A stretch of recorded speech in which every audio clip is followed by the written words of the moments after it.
ആകാശത്തെ കറുത്ത പുകച്ചുരുളുകളിൽ മൂടിയ ആ വിസ്ഫോടനങ്ങൾ വ്ളാഡിമിർ പുടിൻ എന്ന ഭരണാധികാരിയുടെ അപ്രമാദിത്വത്തിന്മേൽ വീണ ഏറ്റവും ശക്തമായ പ്രഹരമായി മാറിയിരിക്കുകയാണ്. യുക്രൈൻ അധിനിവേശത്തിന്റെ കഠിനമായ യാഥാർത്ഥ്യങ്ങളിൽ നിന്ന് ക്രെംലിന്റെ ചുവരുകൾക്കുള്ളിലേക്ക് ഒളിച്ചിരുന്ന പുടിന് സ്വന്തം അധികാര കേന്ദ്രത്തിന് വെറും 10 മൈൽ മാത്രം അകലെ നടന്ന ഈ സ്ഫോടനങ്ങളുടെയും ശബ്ദത്തെയും പ്രകമ്പനത്തെയും ഇനി അവഗണിക്കാൻ കഴിയില്ല. മോസ്കോയിലെ എണ്ണ ശുദ്ധീകരണശാലകൾ തകർത്തെറിഞ്ഞ ഈ ആക്രമണം റഷ്യൻ തലസ്ഥാന നഗരിയെ അക്ഷരാർത്ഥത്തിൽ ഞെട്ടിച്ചു കളഞ്ഞു. റഷ്യൻ ജനത തന്നെ സോഷ്യൽ മീഡിയയിൽ പങ്കുവച്ച ദൃശ്യങ്ങൾ രണ്ട് സുപ്രധാനമായ യാഥാർത്ഥ്യങ്ങളാണ് ലോകത്തിനു മുന്നിൽ തുറന്നു കാട്ടുന്നത്.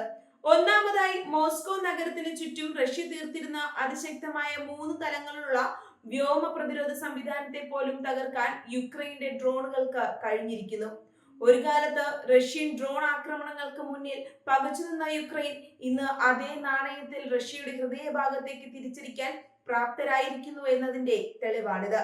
രണ്ടാമത്തെ യാഥാർത്ഥ്യം മോസ്കോയിലെ സാധാരണ ജനങ്ങൾക്കിടയിൽ പടരുന്ന അതൃപ്തിയും അത് റഷ്യയിൽ ഉണ്ടാക്കാൻ പോകുന്ന രാഷ്ട്രീയ അസ്ഥിരതയുമാണ്. വിവരങ്ങൾ പുറത്തു പോകാതിരിക്കാൻ റഷ്യൻ അധികാരികൾ കടുത്ത നിയന്ത്രണങ്ങൾ ഏർപ്പെടുത്തിയിട്ടും ജനങ്ങൾ കൂട്ടത്തോടെ സ്ഫോടന ദൃശ്യങ്ങൾ പങ്കുവെക്കുന്നത് ക്രെംലിന്റെ കമ്മ്യൂണിക്കേഷൻ സംവിധാനങ്ങളുടെ പരാജയത്തെയാണ് കാണിക്കുന്നത്. യുദ്ധത്തിന്റെ ഭീകരത സ്വന്തം വീട്ടുപടിക്കലെത്തിയതോടെ റഷ്യൻ ജനതയുടെ ഉള്ളിലെ ഭയം ഭരണകൂടത്തോടുള്ള വിയോജിപ്പായി മാറുകയാണ്. ഒരു എണ്ണ ശുദ്ധീകരണശാലയുടെ മുകൾ ഭാഗം പൂർണ്ണമായും തകർത്ത ഈ ആക്രമണം മോസ്കോയിൽ വലിയൊരു പരിസ്ഥിതി ദുരന്തത്തിനാണ് വഴിവെച്ചിരിക്കുന്നത്. ഇതിന്റെ ഫലമായി മോസ്കോയിലെ വായുവിൽ കറുത്ത പുക പടരുക മാത്രമല്ല, വരും ദിവസങ്ങളിൽ നഗരത്തിൽ കടുത്ത ഇന്ധനക്ഷാമം അനുഭവപ്പെടാനും സാധ്യതയുണ്ട്. യുദ്ധത്തിന്റെ യാഥാർത്ഥ്യങ്ങളിൽ നിന്ന് മോസ്കോയെ മാറ്റി നിർത്താൻ പുടിൻ പരമാവധി ശ്രമിച്ചിരുന്നുവെങ്കിലും ഇന്ധനത്തിനായുള്ള നീണ്ട ക്യൂവിലേക്ക് ജനങ്ങൾ നീങ്ങുന്നതോടെ ആ ശ്രമങ്ങളെല്ലാം പരാജയപ്പെടുകയാണ്. കഴിഞ്ഞ കുറച്ചു കാലമായി മോസ്കോയുടെ ആകാശം യുക്രൈന്റെ ഡ്രോൺ ഭീഷണിയിലാണ്. കഴിഞ്ഞ വർഷത്തെ വിക്ടറി ഡേ പരേഡ് പോലും യുക്രൈൻ ആക്രമണ ഭീതിയിൽ വെട്ടിച്ചുരുക്കേണ്ടി വന്നിരുന്നു. എന്നാൽ വ്യാഴാഴ്ച ഉണ്ടായ ഈ ഡ്രോൺ ആക്രമണം മുൻപുള്ളവയേക്കാൾ എത്രയോ മടങ്ങ് വലുതായിരുന്നു. തരംഗങ്ങളായി വന്ന യുക്രൈൻ ഡ്രോണുകൾ ഒന്നിനു പിറകെ ഒന്നായി ലക്ഷ്യസ്ഥാനങ്ങളിൽ പതിച്ചപ്പോൾ അത് ആഗോളതലത്തിൽ പുടിന്റെ പ്രതിച്ഛായയ്ക്ക് കടുത്ത മങ്ങലേൽപ്പിച്ചു. റഷ്യ ദിവസേന യുക്രൈനിലെ ജനവാസ മേഖലകളിൽ നടത്തുന്ന വ്യോമാക്രമണങ്ങൾക്കുള്ള കൃത്യമായ മറുപടിയാണിതെന്നാണ് യുക്രൈൻ പ്രസിഡന്റ് വ്ളാഡിമിർ സെലൻസ്കി വ്യക്തമാക്കിയത്. കഴിഞ്ഞ ദിവസം കിവിയിലെ ഏറ്റവും പഴക്കമേറിയതും വിശദവുമായ ചർച്ച് കോംപ്ലക്സിന് നേരെ റഷ്യ ആക്രമണം നടത്തിയിരുന്നു. ഇതിനുള്ള തിരിച്ചടി റഷ്യയുടെ തലസ്ഥാനത്ത് തന്നെ നൽകിക്കൊണ്ട് തങ്ങളുടെ പോരാട്ട വീര്യം ചോർന്നു പോയിട്ടില്ലെന്ന് യുക്രൈൻ തെളിയിച്ചിരിക്കുകയാണ്. അടുത്തിടെ നടന്ന G7 ഉച്ചകോടിയോടെ സെലൻസ്കി കൂടുതൽ ആത്മവിശ്വാസം ആർജിച്ചതായാണ് കാണുന്നത്. American president Donald Trump Ukraine വിഷയത്തിൽ കാണിക്കുന്ന താല്പര്യക്കുറവും നിസ്സംഗതയും സെലൻസ്കിക്ക് കാര്യങ്ങൾ കൂടുതൽ എളുപ്പമാക്കി. ട്രംപിൽ നിന്ന് യാതൊരുവിധ സഹായവും ഇനി പ്രതീക്ഷിക്കേണ്ടതില്ലെന്ന കൃത്യമായ ധാരണയോടെയാണ് സെലൻസ്കി ഇപ്പോൾ കരുക്കൾ നീക്കുന്നത്. അമേരിക്കയെയും യൂറോപ്പിനെയും പൂർണ്ണമായി ആശ്രയിക്കുന്നതിന് പകരം സ്വന്തമായി ആയുധങ്ങൾ നിർമ്മിക്കാനുള്ള ലൈസൻസ് നേടിയെടുക്കുക എന്ന തന്ത്രപരമായ നീക്കമാണ് യുക്രൈൻ നടത്തിയത്. പാശ്ചാത്യ രാജ്യങ്ങളുടെ ആയുധശേഖരം കുറഞ്ഞു വരുന്ന സാഹചര്യത്തിൽ യുക്രൈൻ മണ്ണിൽ തന്നെ വ്യോമ പ്രതിരോധ സംവിധാനങ്ങളും മിസൈലുകളും നിർമ്മിക്കാനുള്ള അനുമതി അവർക്ക് പുതിയൊരു ദിശാബോധം നൽകുന്നു. നാറ്റോ ഫാക്ടറികളെക്കാൾ വേഗത്തിലും കുറഞ്ഞ ചെലവിലും ആയുധങ്ങൾ നിർമ്മിക്കാൻ യുക്രൈന് സാധിക്കുമെന്നത് യുദ്ധരംഗത്ത് വലിയ മാറ്റങ്ങൾ വരുത്തും. റഷ്യൻ വാർത്താ ഏജൻസിയായ ടാസ റിപ്പോർട്ട് ചെയ്തത് പ്രകാരം കഴിഞ്ഞ 2 വർഷത്തിനിടെ മോസ്കോയ്ക്ക് നേരെ ഉണ്ടായ ഏറ്റവും വലിയ ഡ്രോൺ ആക്രമണമാണിത്. നഗരത്തിന്റെ അടിസ്ഥാന സൗകര്യങ്ങളെ തകർക്കുകയും വലിയ തീപിടുത്തങ്ങൾ ഉണ്ടാക്കുകയും ചെയ്ത ഈ ആക്രമണത്തിന്റെ അവശിഷ്ടങ്ങൾ മോസ്കോയിലെമ്പാടും ചിതറിക്കിടക്കുകയാണ്. റഷ്യയുടെ ആഭ്യന്തര സുരക്ഷാ വാദങ്ങളുടെ മുനയൊടിക്കുന്നതായിരുന്നു ഈ സംഭവം. അതേസമയം യുദ്ധം അവസാനിപ്പിക്കാൻ ചില മധ്യസ്ഥ ചർച്ചകൾക്ക് യൂറോപ്യൻ രാജ്യങ്ങൾ ഇപ്പോഴും ശ്രമിക്കുന്നുണ്ട്. ഇറ്റാലിയൻ പ്രധാനമന്ത്രി ജോർജിയ മെലോണി സൂചിപ്പിച്ചതുപോലെ ഒരു മിഡിൽ പവർ രാജ്യത്തെ മധ്യസ്ഥനാക്കി ചർച്ചകൾ പുനരാരംഭിക്കാനാണ് അവരുടെ നീക്കം. ബ്രിട്ടൻ, ഫ്രാൻസ്, ജർമ്മനി എന്നീ രാജ്യങ്ങൾ മുൻപോട്ട് വയ്ക്കുന്ന സമാധാന നിർദ്ദേശങ്ങളിൽ റഷ്യ ഏകപക്ഷീയമായ വെടിനിർത്തണം എന്ന പ്രധാന നിബന്ധനയുണ്ട്. എന്നാൽ ഇത് പുടിൻ അംഗീകരിക്കാൻ സാധ്യതയില്ല.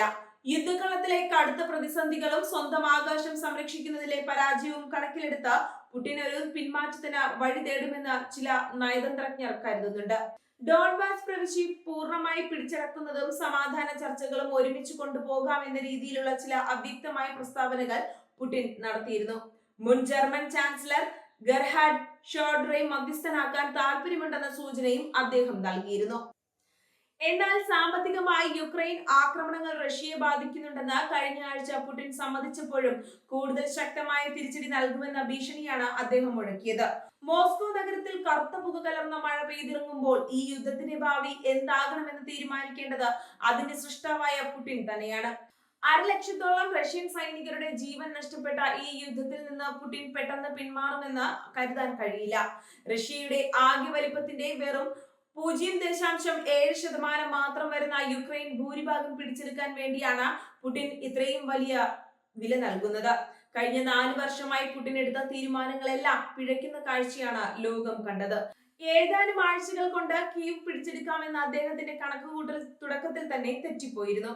റഷ്യൻ സൈന്യത്തിന്റെ സപ്ലൈ ലൈനുകൾ സുരക്ഷിതമായിരിക്കുമെന്ന സൈനിക മേധാവികളുടെ വാക്ക് വിശ്വസിച്ച പുടിന് 2022-ൽ വലിയ തിരിച്ചടിയാണ് നേരിട്ടത്. തുടർന്ന് 2023-24 കാലഘട്ടത്തിൽ ഡോൺബാസിൽ നടത്തിയ മീറ്റ് ഗ്രൈൻഡർ ആക്രമണങ്ങൾ റഷ്യൻ സൈനികരുടെ വലിയ കൂട്ടക്കൊലയ്ക്കാണ് കാരണമായത്. റഷ്യയെ പോലൊരു വൻശക്തിക്ക് ഇന്ന് പുതിയ സൈനികരെ റിക്രൂട്ട് ചെയ്യാൻ പോലും കടുത്ത ബുദ്ധിമുട്ട് നേരിടുന്നുണ്ട്.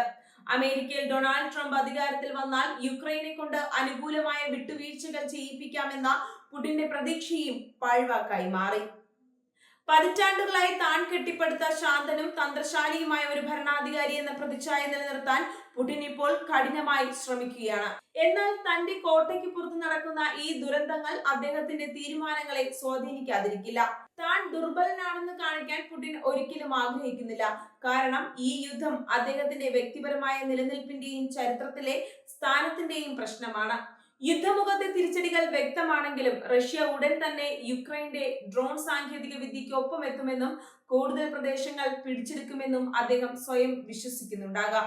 എങ്കിലും അന്താരാഷ്ട്ര തലത്തേക്കാൾ ആഭ്യന്തരമായി പുടിൻ നേരിടുന്ന വെല്ലുവിളികൾ വളരെ വലുതാണ്. ഇന്റർനെറ്റ് വിച്ഛേദിക്കലുകൾക്കെതിരെ റഷ്യൻ ജനതയ്ക്കിടയിൽ ഉയർന്നു വരുന്ന പ്രതിഷേധങ്ങളും സാമ്പത്തിക തകർച്ചയും പുടിന് തുറന്നു സമ്മതിക്കേണ്ടി വന്നിട്ടുണ്ട്. എപ്പോഴും സമ്പൂർണ്ണ വിജയം മാത്രം പ്രഖ്യാപിക്കാറുള്ള ക്രെംലിന് ഈ യാഥാർത്ഥ്യങ്ങൾ അംഗീകരിക്കേണ്ടി വരുന്നത് വലിയൊരു പരാജയമാണ്. നിലവിലെ സാഹചര്യത്തിൽ റഷ്യയ്ക്ക് മുന്നിൽ യുദ്ധം തീവ്രമാക്കാൻ മറ്റു വഴികളൊന്നും അവശേഷിക്കുന്നില്ല. ഒരു നാറ്റോ രാജ്യത്തെ ആക്രമിക്കുക എന്നത് റഷ്യയെ സംബന്ധിച്ച് ആത്മഹത്യാപരമായിരിക്കും. കാരണം ഒരു ചെറിയ അയൽ രാജ്യത്തെ പോലും കീഴടക്കാൻ അവരുടെ സൈന്യത്തിന് കഴിഞ്ഞിട്ടില്ല.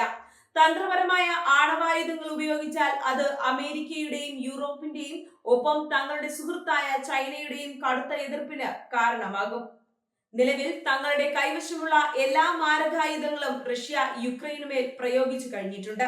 റഷ്യയുടെ ചരിത്രം പരിശോധിച്ചാൽ പരാജയപ്പെട്ട യുദ്ധങ്ങൾക്ക് ശേഷം വലിയ രാഷ്ട്രീയ അട്ടിമറികൾ അവിടെ നടന്നിട്ടുള്ളതായി കാണാം. ഒന്നാം ലോക മഹായുദ്ധത്തിലെ പരാജയമാണ് റഷ്യൻ വിപ്ലവത്തിലേക്ക് നയിച്ചത്. അഫ്ഗാനിസ്ഥാനിലെ തോൽവി സോവിയറ്റ് യൂണിയന്റെ തകർച്ചയ്ക്ക് കാരണമായി. ചെച്നിയൻ യുദ്ധത്തിന് ശേഷമാണ് അവർക്ക് സ്വയം ഭരണാവകാശം നൽകേണ്ടി വന്നത്. അതുകൊണ്ട് തന്നെ ഈ യുദ്ധത്തിന്റെ പരാജയം റഷ്യയിൽ വലിയ മാറ്റങ്ങൾക്ക് കാരണമായേക്കാം. കഴിഞ്ഞ 26 വർഷമായി റഷ്യയെ നയിക്കുന്ന പുടിൻ തന്റെ നയതന്ത്ര മികവ് കൊണ്ട് ലോകത്തെ അത്ഭുതപ്പെടുത്തിയ നേതാവാണ്. എന്നാൽ കഴിഞ്ഞ 4 വർഷത്തെ സൈനിക നീക്കങ്ങൾ ആ മികവിന് കളങ്കം വരുത്തിയിരിക്കുന്നു. മോസ്കോയുടെ ആകാശത്ത് ഉയരുന്ന കറുത്ത പുകച്ചുരുളുകൾ റഷ്യയുടെ ബലഹീനതകളുടെ പ്രതീകമാണ്. തങ്ങളുടെ ബലഹീനതകൾ മറച്ചുവെച്ച ലോകത്തിനു മുന്നിൽ ശക്തി പ്രകടിപ്പിക്കുക എന്നത് പുടിനെ സംബന്ധിച്ച് ഇപ്പോൾ ഏറ്റവും ദുഷ്കരമായ ദൗത്യമാണ്.